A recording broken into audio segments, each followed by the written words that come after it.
8-ci sualda bildirir ki, koordinat müstəvisində qeyd olunmuş 2 və -5 nöqtəsindən ordinat oxuna paralel çəkilmiş düz xətt absis oxunu hansı nöqtədə kəsir?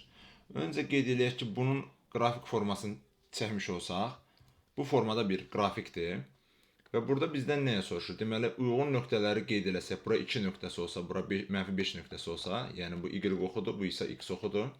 Bizdən soruşur ki, burada 2 nöqtəsindən keçən düz xətt, daha doğrusu bizə deyir ki, bu verilmiş nöqtədən, A nöqtəsindən 2 və -5 nöqtəsindən ordinat oxuna paralel, yəni y oxuna, ordinat oxu y oxu olduğu üçün y oxuna paralel olan düz xəttin absis oxunu hansı nöqtədə kəsdiyini soruşur bizdən. Aydın məsələ ki, 2 nöqtəsində kəsir, x-i 2-dir, y isə 0-a bərabərdir. Ona görə doğru cavab B variantı olmuş olur. Qeyd etmək lazımdır ki, bunu qayda olaraq bilməliyik ki, əgər qrafik x oxunu kəsirsə, həmin nöqtədə y 0-dır, y oxunu kəsirsə, həmin nöqtə isə x 0-a bərabər olmuş olur.